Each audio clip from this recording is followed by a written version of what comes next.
नमस्कार, बाखबर में आपका स्वागत है। मैं हूं राघवेंद्र सिंह। बाखबर में आज हम बात करेंगे शेयर बाजार की।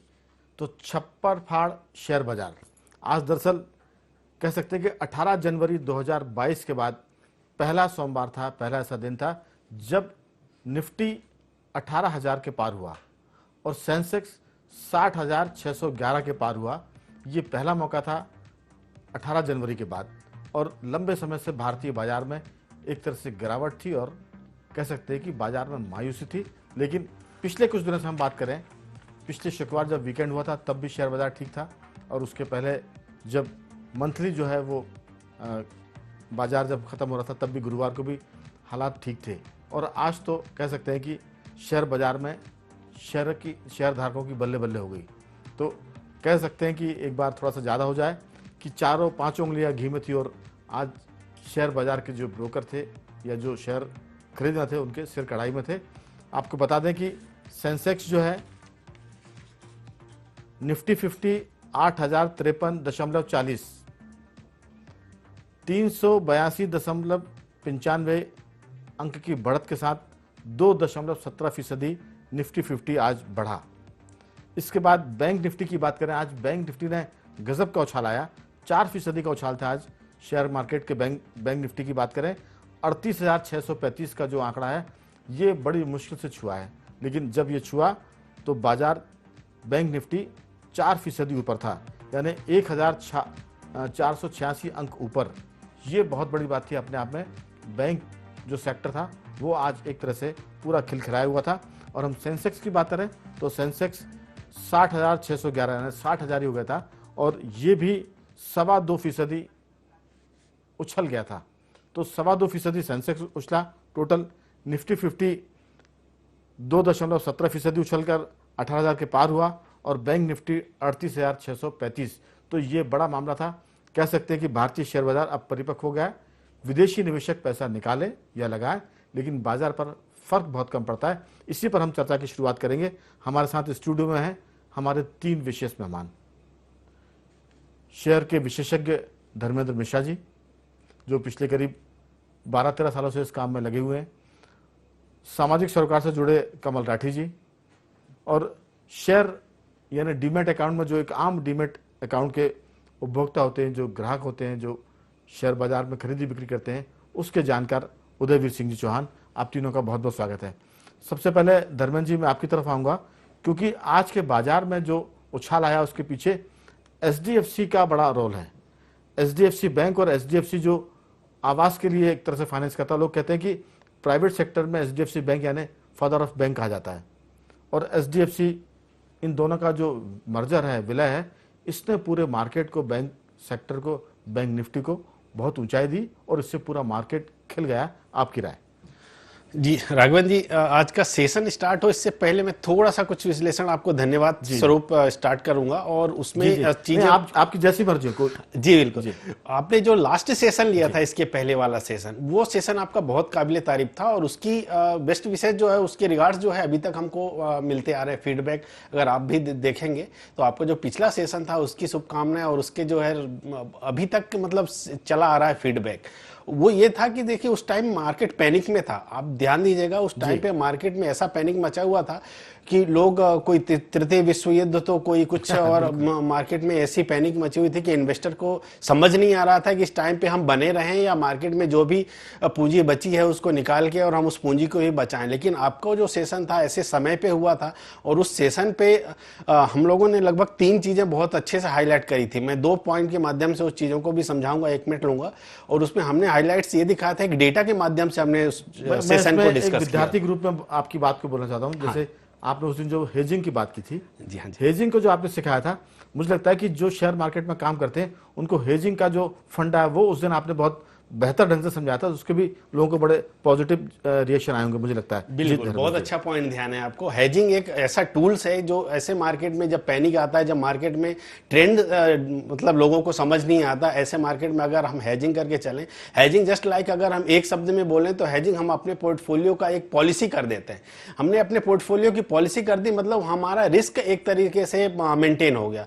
तो हेजिंग को हम इस तरीके से समझ सकते हैं। बहुत अच्छा टूल है मार्केट में, जो लोगों को आता है उनको और अच्छे से उसमें करना चाहिए, और जिनको नहीं आता उन चीज़ों को अगर सीख लेंगे हेजिंग करना, तो मार्केट में मतलब ऐसे पैनिक के टाइम पे या मार्केट में ऐसी स्थिति जब बनती है जब हम डिसीजन नहीं ले पाते कि हमको क्या करना है, ऐसे टाइम पे बहुत एक अच्छा हथियार रहेगा। तो लास्ट सेशन की जो मैं बात कर रहा था उसमें हमने एक डेटा के माध्यम से समझाया था कि मार्केट में, इंडियन मार्केट में ही नहीं लगभग वर्ल्ड मार्केट का एक डेटा लेके आया था मैं कि जो अभी तक की सबसे बड़ी गिरावटें रही हैं, उन गिरावटों में हमने यही दिखाया था कि मतलब 10 में से अगर हम 8 बार की बात करें तो 8 बार हमारा पोर्टफोलियो सिर्फ 3 महीने में रिकवर हो गया। जो बड़े बड़े क्राइसिस थे हमने सबके नाम लिए थे, तो 10 में से 8 बार सिर्फ 3 महीने में रिकवर हो गए थे। और अगर हम 6 महीने की बात करें तो सिर्फ एक मौका ऐसा आया था जब हमारा पोर्टफोलियो नुकसान में था, वो भी सिर्फ 4% कुछ का था। तो मतलब कहने का मतलब हमने इस चीज पे फोकस किया था कि मार्केट का जो पैनिक है ये अपॉर्चुनिटी है इन्वेस्टर के लिए, जिन लोगों ने पैसा नहीं लगा पाया है या जो लोग एवरेजिंग करना चाह रहे हैं, जो लोग अपने पोर्टफोलियो को बनाना चाह रहे हैं नए तरीके से, उन लोगों के लिए एक अपॉर्चुनिटी थी। इस चीज पे हमने फोकस किया था। दूसरा जो पॉइंट था उस सेशन में ये था कि आप एक जो लोग डरे हुए हैं वो एक साथ पैसा ना लगाएं, एक पार्ट में पैसा लगाते रहें, 10-10%, 20-20% करके मार्केट में पैसा डालते रहें। और उन लोगों ने आपके उस सेशन को देखने के बाद लोगों ने इस चीज को अप्लाई किया है और उसके बता रहा हूं उसके फीडबैक अभी तक आ रहे हैं। तो सबसे पहला तो धन्यवाद आपको। और आपको एक आपके धन्यवाद के माध्यम से एक चीज और मैं रिक्वेस्ट करना चाहूंगा कि मार्केट जब बढ़ रहा हो तो आप सेशन करें या ना करें, लेकिन जब मार्केट पैनिक में हो, इन्वेस्टर पैनिक में हो, तो सेशंस की संख्या को आप बढ़ाएं। लोग उस चीज को देखते हैं, जब डरे हुए क्या है, बढ़े मार्केट में हर कोई एक्सपर्ट बन जाता है और हर कोई राय सुझाव दे सकता है, दे ही रहा है। लेकिन जब मार्केट गिर रहा होता है, जब मार्केट में पैनिक मचा होता है, ऐसे टाइम पे सामने आकर और चीजों को समझाकर इन्वेस्टर को भरोसा दिलाने वाले लोग बहुत कम होते हैं। और उनमें से एक आप हैं जो इन सब चीजों को बहुत अच्छे से लेके आए हैं और उन सब चीजों का फीडबैक आपको भी मिल रहा होगा, मैं ऐसा मानता हूं। सहयोग से एक अपने आप ही टीम बन गई है। उसमें धर्मेंद्र मिश्रा जी हैं, उस टीम में राठी जी हैं, उस टीम में उदयवीर सिंह जी है, उस टीम में आज हमारे साथी जुड़े पुराने हैं, वैसे आदित्य मनिया जी भी आज जुड़ गए हैं। तो ये एक टीम है और ये जाने अनजाने में टीम बन गई है। जरूर आपका सुझाव है, अपन करते रहेंगे, खासतौर से जब मार्केट नीचे जाएगा और लोग घबराहट में होंगे। बेशक मैं बात चूंकि लंबी न हो जाए, 2-3 वाक्यों में खत्म करूंगा कि हमने कहा था कि जब मार्केट नीचे जाता है तभी तो पैसा लगाने का वक्त है। लोग कहते हैं कि अभी तो मार्केट ऊपर है तो कैसे हम पैसा लगाएं। तो जब नीचे है तो पैसा लगाइए और ऊपर है तो प्रॉफिट बुक करिए, और नहीं कर सकते हैं तो आप मजे से मार्केट को देखिए और एंजॉय करिए। अभी तो जो फिलहाल हम बात कर रहे हैं वो ये कि आज आपने कहा कि पहले जब मार्केट गिरे तो 3 महीने में रिकवर होगा, लेकिन इस बार की रिकवरी 3 महीने से भी कम की है। 18 जनवरी को मार्केट बहुत नीचे आया था और 18 देखिए आप, आज 4 अप्रैल है तो 3 महीने पूरे नहीं हुए हैं। इसके पहले मार्केट ने बाउंस बैक किया है और ऐसा बाउंस बैक किया है कि ये बता रहा है कि निफ्टी 50 भी ऊपर आया, बैंक निफ्टी ऊपर आया, सेंसेक्स ऊपर आया। इसके बाद आपको बता दें कि जो पावर सेक्टर है उसने भी आज बहुत धमाल किया है। अडानी पावर ने धमाल किया है, टाटा पावर भी ऊपर गया है, और फूड सेक्टर जो है, जुबिलेंट फूड की बात करें, जोमेटो की बात करें, ये भी ऊपर आया। तो उन सब पर आपकी राय पहले हो जाए, फिर हम आदित्य मनिया जी के पास आएंगे, उसके बाद हमारे दोनों साथी से बात करेंगे। जी जो आज जैसे आज के सेशन की अगर हम बात करें तो जो आपने स्टार्ट में एक चीज उल्लेख किया था, एक का HDFC और HDFC बैंक का जो मर्जर चल रहा है, ये आज के बढ़त का एक मुख्य कारण रहा है। और इस मार्केट आज प्री ओपन से ही एक न्यूज आ गई थी और लोगों ने इसको बहुत पॉजिटिवली लिया है। HDFC के जो दूसरे होल्डिंग्स और HDFC इन्वेस्टमेंट के जो मर्जर चल रहा है, लगभग ये कंप्लीट होने में लगभग ये 2024 के 3rd क्वार्टर तक कंप्लीट होगा। लेकिन जो अभी डेटा आया, इस डेटा के माध्यम से ऐसा आ रहा है कि HDFC बैंक के जिनके पास 25 शेयर हैं, उनको HDFC लिमिटेड के 25 शेयर मिलेंगे, जिनके पास HDFC बैंक का 42 शेयर है। तो इस तरीके का एक वो रेशो आया है, फिक्स्ड हुआ है। हालांकि इस मर्जर में अभी थोड़ा टाइम लगने वाला है, लेकिन एक माहौल जो बनना था, कहते हैं ना कि मतलब शुरुआत ओपनिंग कौन करेगा, ओपनिंग जो हुई है, ओपनिंग ओवर जो खेलने वाले हमारे बैट्समैन थे वो HDFC बैंक और HDFC लिमिटेड थे, और यहीं से मार्केट का एक पॉजिटिव रुझान मिला है। और आज का जो अगर सेशन देखें तो लगभग 400 पॉइंट एक समय था, निफ्टी लगभग 400 पॉइंट के आसपास बढ़ा हुआ था और हमारे जो ओपनिंग बैट्समैन थे एचडीएफसी बैंक और एचडीएफसी लिमिटेड, ये लगभग 2 सर्किट, सर इंडेक्स के शेयर का 2 सर्किट लगना बहुत अपने आप में एक बहुत बड़ी बात होती है। लगभग 15% के हाई के ऊपर थे दोनों, 10% के आसपास बाद में बंद हुए हैं। तो जो हमारा ओपनिंग बैट्समैन ने हमारा इतना अच्छा पारी संभाल लिया कि बाकी जो दूसरे आईटी सेक्टर्स हो गए, आपने इंफ्रा और पावर की बात की, बहुत अच्छा सपोर्ट आज पावर और इंफ्रा सेक्टर्स ने भी दिया है स्टॉक मार्केट को। तो आज का जो सेशन था इन सब चीज़ों पे डिपेंडेंट था और मार्केट में अच्छा मौका मिला है इन्वेस्टर्स को जिन्होंने हमारी बात को सुना था। और मार्केट में जब रेड मार्केट था, जब जिस टाइम पे पैनिक मचा हुआ था, उस टाइम पे जिन लोगों ने भी इन्वेस्टमेंट किया था, तो आज उनका पोर्टफोलियो बहुत अच्छे रिटर्न के साथ देखने को मिला है। और हम यही चाहते हैं कि लोग इन सब चीज़ों से सीखें और इन सब चीज़ों को अपने पोर्टफोलियो में शामिल करें, उन सब चीज़ों को लेकर आए। बिल्कुल। आदित्य मन्ना जी हमारे साथ जुड़े। आदित्य जी, आपका बहुत बहुत स्वागत है। धन्यवाद। दरअसल एचडीएफसी बैंक और एचडीएफसी लिमिटेड की बात कर रहे हैं, उसने आज पूरे मार्केट की रंगत बदल दी। हालांकि मार्केट तो पिछले वीकेंड से भी बहुत हरा भरा हो रहा था, उछल रहा था, लेकिन आपको बता दें कि एचडीएफसी बैंक का जो शेयर था वो 9.97% उछला है आज, और एचडीएफसी लिमिटेड का भी शेयर जो है वो 9.30% उछला है। और छोटी सी इसमें जानकारी ये कि अब जैसे ही ये मर्जर हुआ है तो इन दोनों का जो आंकड़ा है, फिगर का जो रकम है जो उनके पास आय है, वो 17.87 लाख करोड़ रुपए की हो जाएगी, जो उनका बही खाता वो ये बताता है। और जैसा धर्मेंद्र जी ने कहा कि इस पहली तिमाही में ये पूरा जो मर्जर है वो औपचारिक रूप ले लेगा। और सब लोग इस बात की चिंता कर रहे थे कि एचडीएफसी जिनके पास लिमिटेड के शेयर हैं वो कितने बढ़ेंगे, कितने घटेंगे। तो मिश्रा जी ने कह दिया है कि कितना, मेरे ख्याल से 20-20, 22-22 शेयर शायद बढ़ सकते हैं। तो वो स्थिति आखिर ज़्यादा अभी क्लियर होगी जैसे ही 2-4 दिन में हालात क्या होते हैं, जो अपनी जो कंपनी वो स्थितियां बताएंगी। आपकी राय की जो शेयर मार्केट है, आदित्य जी आप लंबे समय से इस मार्केट में हैं, क्या लगता है आपको अब क्या करना चाहिए शेयर बाजार में जो काम कर रहे हैं उनके लिए? देखिए, आज बाजार बढ़ने का आज जो कारण था, वो सबसे बड़ा कारण तो जो एचडीएफसी का जो मर्जर है, मेगा मर्जर है, जो 2022 का मेगा मर्जर है। मैं आपकी टीवी के माध्यम से क्लियर कर दूं कि जिनके पास 25 शेयर एचडीएफसी लिमिटेड के हैं, उनको 42 शेयर एचडीएफसी बैंक के मिलेंगे एज पर आज अनाउंसमेंट। और ये लगभग अभी 2024 तक मर्जर पूरा होगा, तो ये शेयर तो अभी चलते रहेंगे। लेकिन ये मर्जर के अनाउंसमेंट के बाद बाजार ने काफी दौड़ पकड़ी। आदित्य जी, जिनके पास 10 शेयर है मान लो एचडीएफसी के लिमिटेड के, या 12-15 शेयर, तो उनको कितना मिलेगा?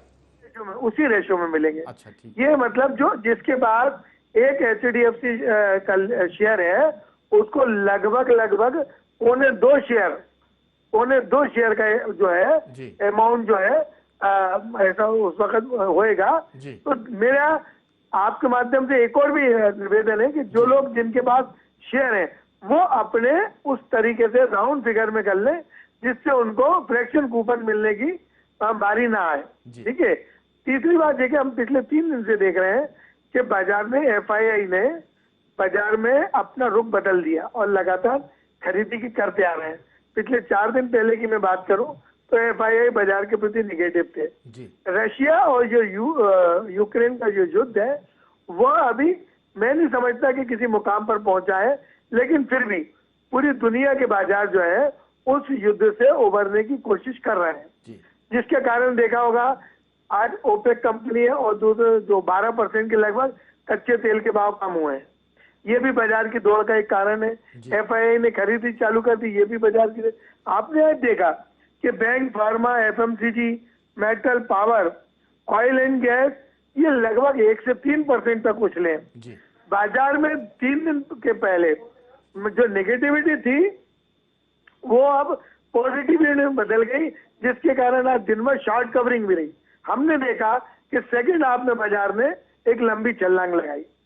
ये बड़े कारण थे बाजार में बने रहने के और बाजार में रन लेने के। हमने 17 जनवरी के बाद बाजार पुनः 60,000 ही हुआ है और सेंसेक्स जो है वो अभी 18,000 के ऊपर बंद हुआ है। हम अभी सुबह से देख रहे हैं कि ग्लोबल मार्केट जो है आज अच्छे थे। अब रही बात निवेशकों की कि निवेशकों को लेफ्ट आउट फीलिंग ना हो कि बाजार अपनी जगह आ गया, तो मैं ये कहना चाहता हूं कि बाजार में अभी भी रन की बहुत उम्मीद है। जो अच्छे टिकट शेयर हैं उनके चलने के चांसेस बहुत हैं। प्री कोविड के पहले जो भाव थे वो अभी तक नहीं आए, इसलिए निवेशक चिंता ना करें, फ्रंट लाइन शेयरों में खरीदी करें। बिल्कुल। और उसके अलावा ये देख रहे हैं कि जो कंपनियां अभी हम देख रहे हैं कि दो घराने बड़ी तेजी से बढ़ रहे हैं जी। अडानी, आपने इसके पहले अडानी की बात करी, अडानी कंपनी के जो जितना जो उनका पैकेज है उसमें अडानी एंटरप्राइजेज, अडानी मालमेर, अडानी पावर, ये काफी तेजी से। बिल्कुल।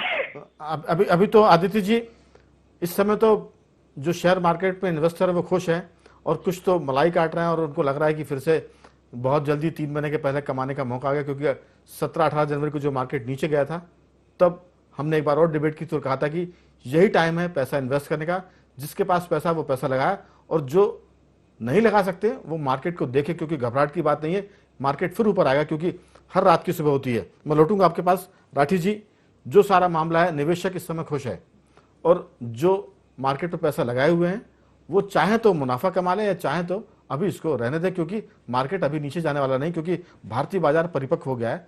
जब विदेशी निवेशक पैसा निकाल रहे थे तब भी भारतीय बाजार के निवेशकों ने पैसा इन्वेस्ट करके इसको थामे रखा था। तो कहीं ना कहीं जो भारतीय अर्थव्यवस्था वो मजबूत है और विदेशी निवेशकों पर डिपेंडेंसी उसकी कम हो गई है। आपकी राय? नहीं, बिल्कुल। क्या है कि भारतीय बाजार एक आत्मनिर्भर की ओर बढ़ चला है और ये कोरोना वेव के बाद लोगों ने काफ़ी नए इन्वेस्टर्स और एक सेकंड इनकम घर में जनरेट करने के लिए परिवार में कई महिलाओं ने, कई बच्चों ने कुछ ना कुछ इन्वेस्टमेंट इसमें करते जा रहे हैं। इस कारण मुझे लगता है कि शेयर मार्केट स्टैंड कर रहा है और सारे जो प्रेडिक्शन जो एक्सपर्ट्स के आते हैं वो कहीं ना कहीं अभी तक क्लियर नहीं है। मतलब आज भी आप पूछेंगे तो कहेंगे करेक्शन की गुंजाइश है, तो वो करेक्शन की गुंजाइश तो पिछले 2-3 साल से मैं भी सुन रहा हूँ, मुझे तो दिखी नहीं, छोटी मोटी आई और चली गई। तो मुझे ये लगता है कि जो नए इन्वेस्टर्स आ गए हैं उनके कारण शेयर मार्केट स्टेबल चल रहा है। इसके अलावा अब ये है कि जो इन्वेस्टमेंट कर रहे हैं वो फंडामेंटल्स पे करें, ना कि आप अखबारों की खबर से या टीवी की खबर से ऐसे या किसी की सलाह पे इन्वेस्टमेंट ना करें। मेरी तो ये सलाह है कि आप कोई भी कंपनी सेलेक्ट करें तो उसके फंडामेंटल्स देखें, अगर फंडामेंटल्स में उनको लगता है कि कंपनी ठीक रहेगी, एक लॉन्ग टर्म इन्वेस्टमेंट के हिसाब से करें। एक सेकंड इनकम तो जरूर है ये, लेकिन उसको एक बहुत अच्छे सोच समझ के खुद के विवेक से अगर करेंगे तो 100% आप पॉजिटिवली उसमें कुछ ना कुछ कमाएंगे। ज़्यादा लालच ना करें, एक मिनिमम अपन रख लें कि भाई हमें इतने % आएगा तो बेचना है, तो उसके साथ चलेंगे तो मुझे नहीं लगता कि शेयर मार्केट कोई बहुत घाटे का काम है।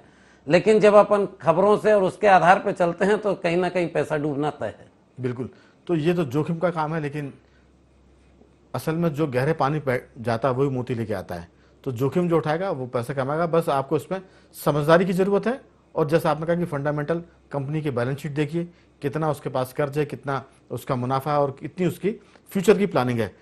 उदयवीर सिंह जी, मैं थोड़ा सा बता दूं कि JSW आज 5% बढ़ा, IRCTC आज 4.35% बढ़ा, टाटा पावर 2.67% बढ़ा है, अडानी पावर 4.18% बढ़ा है, अडानी गैस 5.35%, जुबिलेंट फूड 2.61%, जो पिछले कुछ दिनों से नीचे जा रहा था। जोमेटो भी काफ़ी नीचे जा रहा था, लेकिन जैसे ये कोरोना की सब बाध्यताएं खत्म हुई है, ये सारी चीज़ें ऊपर जा रही हैं। जोमेटो 2.3% बढ़ा है और SDFC लिमिटेड और SDFC बैंक तो आज हीरो हैं, ये सब 10% के आसपास इन्होंने जंप किया है। आपकी राय? हम सब पहले से कहते हैं कि अगर इसमें संकट आता है तो वो अवसर है, अगर मार्केट नीचे जाता है तो वो आपदा को आप अवसर बनाइए और पैसा लगाने के बाद आप अगर इसमें ट्रेडिंग कर रहे हैं तो मुनाफा कमाइए, और ट्रेडिंग नहीं कर रहे हैं, इन्वेस्ट कर रहे हैं, तो फिर ये अपने बच्चों के हिसाब से इस पैसे को लगा दीजिए। 5 साल बाद आपको हो सकता है कि ये 5 गुना मिले, 7 गुना मिले, 10 गुना मिले, क्योंकि मार्केट ऊपर जाने वाला है और भारतीय अर्थव्यवस्था बहुत मजबूत है। किसी को कोई शक करने की जरूरत नहीं है। युद्ध, यूक्रेन रूस का युद्ध भी हुआ तो भी भारतीय मार्केट ने अपने आप को बैलेंस किया। विदेशी निवेशकों ने भरपूर पैसा निकाला। पिछले साल सितंबर अक्टूबर से पैसा निकालना शुरू किया तो जनवरी फरवरी तक वो निकालते जा रहे थे, लेकिन भारतीय बाजार स्टेबल रहा और उसमें घबराहट नहीं आई। आपकी राय? क्योंकि आप डीमेट अकाउंट के एक तरह से काम करने वाले हैं या आम उपभोक्ता की तरह, किस ढंग से देख रहे हैं इन सारी चीज़ों को? देखिए, हमारे यहाँ आज भी जैसा कि हम ये कि 3 महीने में कवर हो गया, 2 महीने में कवर हो गया। हमारे यहाँ आज भी लोग बाग शेयर बाजार में इन्वेस्ट करने से डरते हैं। इसका सबसे बड़ा उदाहरण मैं आपको बता दूं, आज से 2 साल पहले हमारे यहाँ केवल इतनी बड़ी आबादी के अंदर 3% लोग शेयर बाजार में थे। अमेरिका को देखो आप, 55% लोग वहाँ शेयर बाजार में जी सही है हिस्सा लेते हैं। ब्रिटेन में 45%, ऑस्ट्रेलिया के अंदर 40%। मतलब ये दूसरे देशों का बता रहा हूँ जहाँ इतना परसेंट है। हमारी 1,30,00,000 की आबादी है। अगर हमारे यहाँ अभी जाके 5% हुआ है, ये पिछले 2 साल में 2% अभी बढ़ा है। लेकिन उदय जी, अगर ये 10% हो जाए, हिंदुस्तान का 5% उतना होगा जितनी बाकी मुल्कों की आबादी होगी पूरी। हाँ। ऑस्ट्रेलिया की आबादी कितनी होगी, यूके की आबादी कितनी होगी? नहीं, मैं वही 130% का 5, मैं वही कह रहा हूँ आपसे, अभी केवल 5% है, तब ये हाल है। जी समझ रहे हैं ना आप? बिल्कुल बात? बिल्कुल। अगर ये 10% और 15% पहुंचा तो ये शेयर बाजार कहाँ होगा, अंदाजा लगाना मुश्किल है। ठीक बात तो है। फिर इसके लिए क्या है कि लोगों को निरंतर प्रयास करते रहना पड़ेगा और अपने ऊपर भरोसा रखना पड़ेगा। जो डरने की जरूरत नहीं है। अगर आप डरेंगे तो इन्वेस्टमेंट नहीं कर पाएंगे। वो शोले फिल्म का डायलॉग इसमें आप हाँ, बोल जो सकते डर हैं। गया सो मर गया। बिल्कुल। अच्छा, दूसरी बात बताऊं मैं आपको, ये जो मार्केट में एकदम से उछाला है, इसके पीछे एक बहुत बड़ा कारण जो रहा है वो आपकी अर्थव्यवस्था है। जीएसटी का कलेक्शन मार्च का रिकॉर्ड है 1,42,00,000। समझ रहे हो? 1,42,00,000 करोड़ जी, जो 1.42। तो इतना जीएसटी कलेक्शन FY22 का जो कलेक्शन रखा गया है रिकॉर्ड, वो करीब 13 लाख करोड़ होगा। तो जब माल बिकता है तभी तो जीएसटी मिलता है। अब मार्केट में चूंकि सेलिंग और परचेजिंग दोनों है, तो उससे आपके सारे शेयर ऊपर जाएंगे ही। बिल्कुल। तो कुल मिला के अभी भी आप डिफेंस सेक्टर पर नजर रख सकते हैं, पावर सेक्टर पर नजर रख सकते हैं, और जो आईटी सेक्टर है वो तो अपने आप हमेशा सदाबहार है।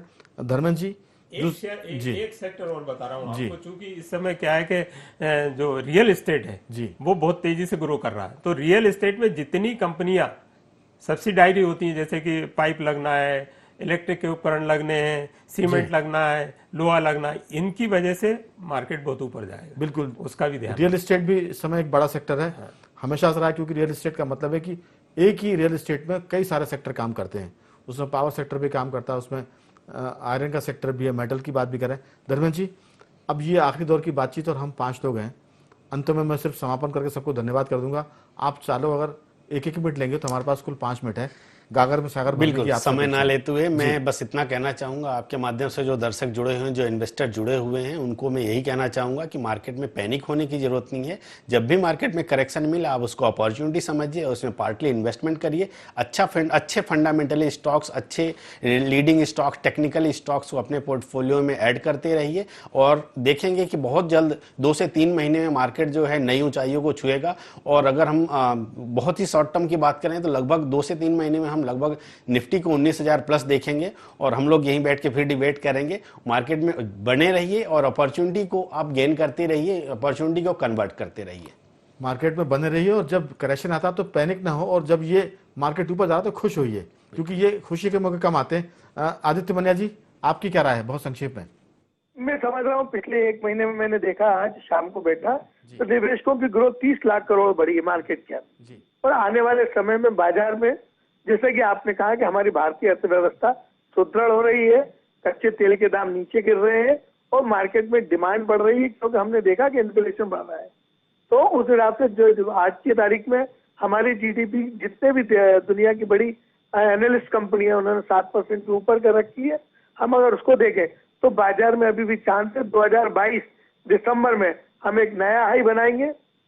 उसके बाद अगर निवेशक चाहे तो डायरेक्ट मार्केट में भी काम कर सकता है और डोमेस्टिक म्यूचुअल फंड के थ्रू भी काम कर सकता है। वहां भी लगातार पैसा है एसआईपी के माध्यम से, एसआईपी के माध्यम से बिल्कुल लगातार अगर इन्वेस्टमेंट होता है, मैं समझता हूं कि बाजार में अभी भी चांसेस अच्छे हैं। और जहां तक बाजार में जो पैसा आ रहा है वो हमने देखा है कि वर्क फ्रॉम होम के कारण जो स्टूडेंट घर काम कर रहे थे उनकी बचत बहुत बड़ी है, बैंक में एफडीआर बहुत बड़ी है और वो पैसा बाजार में आया है। कोरोना ने हमको बहुत कुछ सिखाया है, हमने बहुत कुछ खोया भी है, लेकिन फाइनेंस के मामले में बहुत कुछ सीखा भी है। और ये जो शेयर मार्केट है, हमें लगता है कि वो कोरोना की वजह से इतना ऊपर आया है। तो कोरोना आपदा थी, लेकिन हिंदुस्तानियों ने इसको आपदा को अवसर में बदला है। बहुत संक्षेप में राठी जी, आपकी राय? जी नहीं बिल्कुल, लेकिन इसमें वही है कि खबरों पे और टीवी डिबेट्स या टीवी की न्यूज के आधार पे ना लेके फंडामेंटल के आधार पे इन्वेस्टमेंट और लॉन्ग टर्म की सोच के। अब आज ही एक हमारे मित्र मिले, बस आधा मिनट लूंगा मैं, तो उनने बताया कि उनका बालक 15 साल का है, वो और उसकी मम्मी मिलके बोले शेयर मार्केट में ट्रेडिंग कर देते हैं।